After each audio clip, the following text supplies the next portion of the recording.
This is Jesse Austin with Wisconsin Rapids Community Media. I'm here with my co-host, Carla Lenk of the Service Corps of Retired Executives, and this is our latest edition of Community Business Matters. We have a very special guest this month, and Carla, who has a very close relationship with her, perhaps you'd like to introduce our guest. All right, first I'd like to just speak a little bit about SCORE. You have heard me being introduced by another organization. I'm now with SCORE. I'm a volunteer member. That means that I do not get paid. Nobody in SCORE does. It's a national organization, and SCORE is a good resource for anybody who wishes to go into business. We help you with business plans, we help you with financials, we can help you with many different things, because each of the members, at least in our chapter, are known for expertise in something other than what I am. So Mishelle O'Shasky is our guest today, and I met her through SCORE, and she is doing a business plan. She has a company and started in 2017 called the Reentry Associates, LLC. So with that, I'm going to push it back to you. Okay. So Mishelle, as Carla just told our audience, your enterprise is called the Reentry Associates, LLC. Correct. And please explain what it is that you do. So the Reentry Associates, we do a lot of different things. So our goal is to focus on the systemic needs of society when it comes to mental illness, substance abuse, substance use, co-occurring disorders, incarceration, homelessness, inpatient hospitalizations. The nuts and bolts of it is providing the peer support and mentoring coaching upon release of any of those different types of settings. When someone has been removed from society for a period of time, reintegration is very difficult.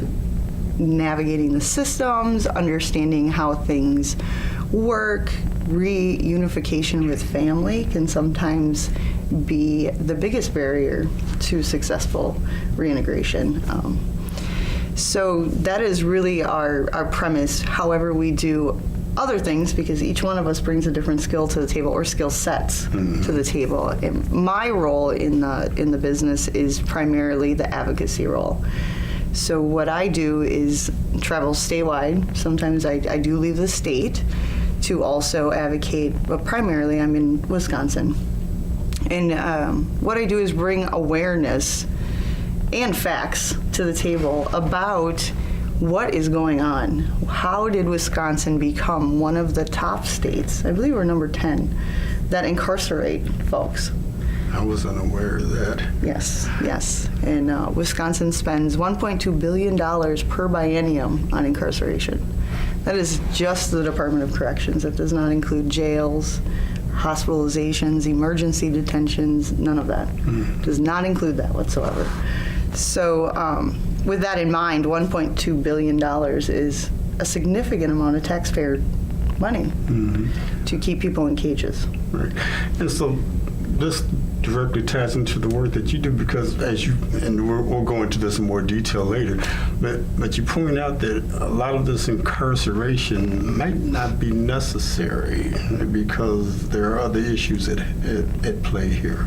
Correct. So when the United States had launched the initiative to close down the hospitals, the mental illness institutions, whatever you want to call them, that money was supposed to, as they shut those facilities down, be provided to communities, to provide community-based services to keep people in their homes. De facto was we created more prisons to keep those people tucked away. And so what we've learned over the years is, for an example, for women in particular, 90% of women that are incarcerated in Wisconsin have some type of mental illness. whether that's post-traumatic stress or trauma, suffered a lot of trauma in their lifetime. For men, the self-reporting is significantly lower. We have learned that has a lot to do with stigma. A lot of stigma there. Different ethnicities are more reluctant to self-report any type of mental illness struggles. So a lot of people go untreated, and 90% of people are released from prison eventually in the whole country, 90%. So whether they serve 10 years, 5 years, 1 year, they will return to your community at some point. So with that in mind, I think that people would want to recognize that that just putting people away is not the answer. Mm-hmm. That there has to be some type of programming, or if you want to call it treatment, I don't like that word, it's a verb, doesn't make sense, that really truly addresses the underlying issues of how the person got there. It most likely something happened in their childhood mm-hmm. to exacerbate the problem. For myself, I was a 20-year-old woman still responding to an environment that no longer existed because I was out on my own. I was an adult. I was raising my own children, but I didn't have the skills or the knowledge on how to respond to stressful situations appropriately mm-hmm. that wouldn't necessarily put me in jail. Mm-hmm. Mm-hmm. So with that in mind, it took a long time for me to learn by myself, and understand that, well, not only can't you can't act like that, but understanding why I was having these reactions. And it was in 2006 that I was diagnosed bipolar and started medication mm-hmm. and started to address what had happened to me versus what I was doing per se that was labeling me a bad person. And through my research, learned that that really I grew up in a home that was domestically violent, and I was still responding to situations in a survival kind of cave woman sense of, lashing out, being angry, fighting with the police, really just always responding violently, never responding in a way that would be appropriate for society to accept. Okay, so you come to this from a very personal perspective, and so you've experienced it in terms of the negative environment standpoint, and also from the maybe, I don't know if you would call it a misdiagnosed incarceration, but at least when the incarceration took place, they weren't really sure, they didn't know what the situation was with you, really. No one asked. Okay. No one asked. No, not at all. And really what I know about myself today is that it was primarily a socioeconomic situation for myself, mm-hmm. where I couldn't afford an attorney. My first incarceration was failure to pay child support. That's how I started my career in corrections, so to speak, was that, I couldn't make my child support payments, which were $10 a week. It's not mm-hmm. a lot of money. Mm-hmm. And so the judicial system felt that it was appropriate to incarcerate me for 2 years and remove me from my children's lives. I have 4 kids, and this was for one child that I was paying the support for.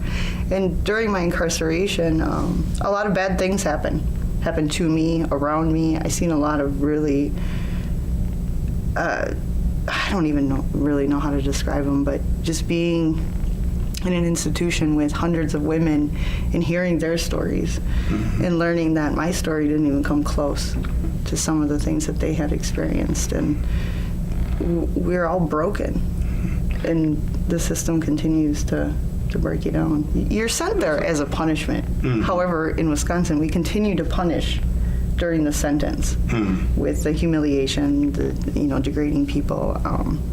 And I think it's not necessarily anyone's fault per se. I think it evolved, and the morale is low on both sides. Mm-hmm. It's not just one or the other. It's a us versus them because mm-hmm. of the morale.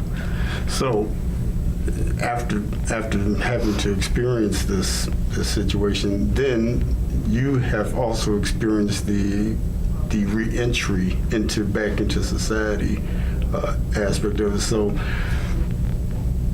you bring this to the table. So what concrete ways do you or programs do you have to help individuals such as yourself, or those like you point out, or even in worse condition or in a worse situation than you were? So our primary objective is to empower people, to teach. Education is really important. People really understanding or knowing, I should say, their rights as human beings. I think that people have lost sight of that and they feel powerless over everything, the system most specifically. Voting. We can vote eventually. Once we're off paper supervision, we are allowed to vote. However, a lot of people don't. They don't really. They don't. They don't know how. They don't understand it. They feel like, well, what's their vote going to do? However, I've learned that even if you don't, if you're the one you choose doesn't win, you at least tried. And you have that opportunity to educate your own children on how important voting is. So while my vote is only 1 and I have 4 children, that becomes 5. One of the things that I've always found interesting when I teach a class, I'll ask them, who are your state representatives and who are your federal representatives? And the class has, these are adults, have no clue. They will say something like, Johnson, or is it Walker? I say, no, Walker's your governor. Johnson is a federal senator. Now, you have 2 in the state. Who's the other one? Wow. You know Tammy Baldwin. Oh yeah, I've heard her name. I said, so who are the state Senate representatives that you send to Madison? That's going to be a toughie, I'm sure. Yeah, but you know, these are the people that you send to the legislature, either in the state or the federal, to help with the problems that you have.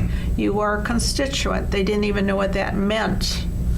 And nobody was coming out of jail. This was just plain ignorance for the way government works. And if you don't know what that means, then you're short-handed yourself, because you'd really have to use some of these resources. It's sort of like if somebody has the ball, you need to play the game with them. Otherwise, you don't get to play at all. Well said. So it's a hard lesson for some of these people to understand. I can't write. I don't have any money to give to them. I don't do this. I don't do that. Well, I said, well, you don't have to. You know, all you have to do is ask some questions. Right. So you've had this experience yourself in terms of what Carla's talking about, knowing how the system works, because you have an association with the Wisconsin Council of Mental Health. Correct. I'm the current chair of the council of the State of Wisconsin Council on Mental Health. Also, several other committees and councils. I'm also have a gubernatorial appointment to the State of Wisconsin Criminal Justice Coordinating Council. So what does that mean, right? Who are they? A lot of people don't even know who they are. So I sit at the table with the Attorney General and with the Secretary of Department of Corrections and judges and district attorneys and police officers and also providers. So that makes your advocacy more powerful in that regard. Absolutely, because just when they think we went away, I say, hey, wait a minute here. If you're going to create programs, if you're going to put money over here for this or money over there for that, you should ask your customers what they need, because it's no different than going to the restaurant, and if the customer says, I don't like this soup, the restaurant goes out of their way to get a better soup. Nicely put. So I'm not quite sure where that all fell apart, but like Carla was saying, so many people don't know who the representatives are, who their senators are, or any of that. The other thing people don't know is if you call or email them, they have to respond to you and they have to meet with you. It is their job to do so.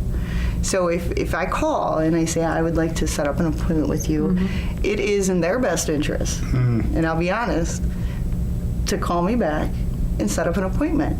Otherwise, we're gonna like get on Facebook and we'll get in a little ping pong, whatever. But if you're not willing to talk about the issues, then we're gonna talk about them in a way that isn't constructive. You just have to be patient because your time calendar is not their time calendar. Indeed. Correct. And it's best to find out who the aide is in Wisconsin, especially for the federal ones, because you want to make sure that your congressperson or your senator, that aide is going to be actually answering the questions for you. Correct. And you want to make sure that they know who you are. So what led you to decide upon going into business, as it were? I mean, for a profit. And that was a question I asked Mishelle also. Why are you doing, she had already done an LLC before I even talked to her, and I said, why did you do that? Well, that's what I thought you had to do. I said, sounds like all the things that you're talking about, you should be a nonprofit so that you could get grants easier. For-profit companies are not able to get a lot of grants easily. But it's been done. It's just very hard to do.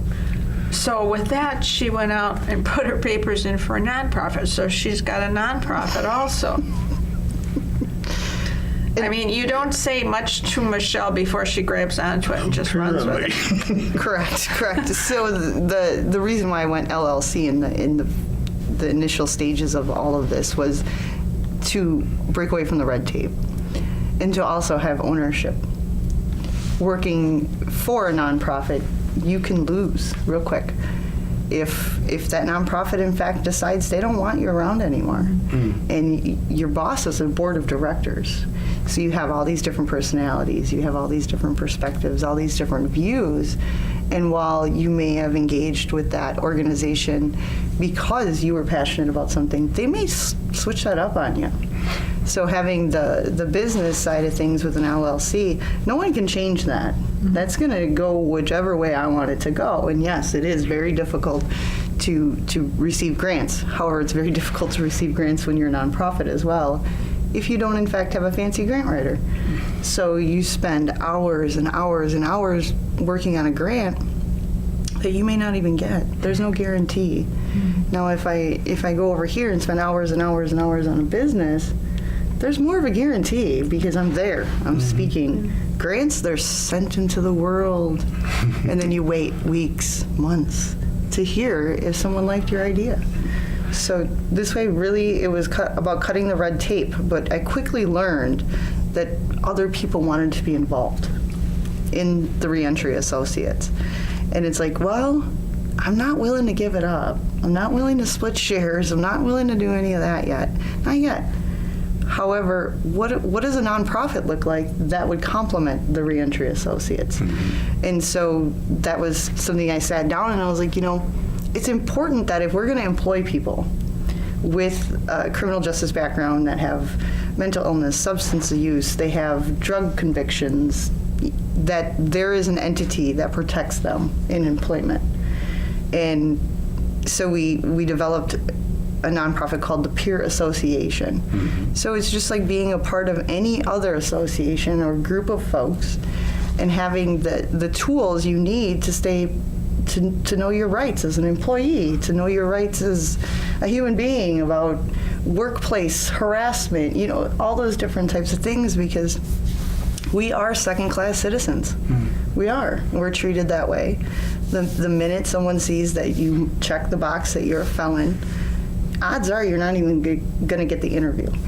Although there's probably, I don't even know how many highly qualified individuals that are in prison or have been released from prison that will never be employed based off of their education level or their skill level because they have to check that box. And it's unfortunate.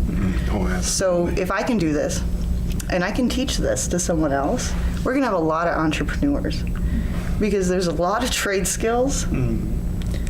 Blue-collar workers bring trade skills to the table. With that in mind, if you have a mason, if you have a construction person, you have an electrician, you have a plumber that is now a felon, how will they get hired? They won't. Forget the application. Let's create entrepreneurs. Let's get them in a business for themselves. Okay. So let's not just ban the box. Let's just do away with the application. How are you going to know that you have a felon pouring your concrete? You won't. So, As long as they can do the job well and have if Absolutely. they're have gone through the apprenticeship, get a journeyman, have a master's in plumbing or electrical or whatever, you just hire them. right. You don't ask for a resume. Yeah, you don't. That's the bottom line. Like, Great concept. I mean, people wouldn't necessarily know that I'm a felon unless I tell them. I just have a business. So how many associates are there? Currently, we have, we are in the very beginning stages of this business, so we have people that are volunteering as employees, ironically. People just really gravitated towards it in a sense of it's so different and so out of the ordinary, yet the skills that we all bring to the table create this power to be reckoned with. We are able to understand one another in a way that most coworkers wouldn't be able to, based off of our lived experience. And so currently we have myself, we have Jennifer, Christopher, and Crystal, and then we also have Dr. Pamela Key. She's in Washington, D.C. She has her doctorate in education. Wow. So with that in mind, each one of us have experienced a different institutionalization. We don't all come from mental illness. We don't all come from substance abuse. We don't all come from prison experience or just jail experience. We bring all of it to the table. We have Dr. Pam working on, that's what I call her, Dr. Pam, working with us as a way to create a curriculum, so to speak, following alongside of us as we roll this out so that we can be able to duplicate this across the nation. It makes sense. So many times a lot of organizations, entities, agencies will pilot something, yet they don't have the science behind it, so to speak, right away from the beginning. So they end up spending a lot of time and resources on just kind of like going through the motions, hoping that at some Yes. point everyone's going to be like, that's the best idea ever, and it doesn't always Doesn't work always out that work. way. Right. So we have a lot of different moving parts to everything, absolutely. Anyone re-entering is really an expert. Anyone that has re-entered from anything, like homelessness, for example. What I've learned in particular, and this is something that is kind of like the driver, the heart of everything that I do, is that without human connection, we won't survive in an environment that we may be placed in or forced in, or we go there willingly. So over the years, I've learned that a lot of people will stay homeless because if they, in fact, leave their community, they're going to be in a house by themselves and they will no longer have friends. And so when you think about that, it's like, who would stay homeless? Why would you ever do that? Yet it makes sense that, yeah, it's really lonely. It's lonely when you get out of treatment. It's lonely when you get out of prison. It's lonely when you get out of jail.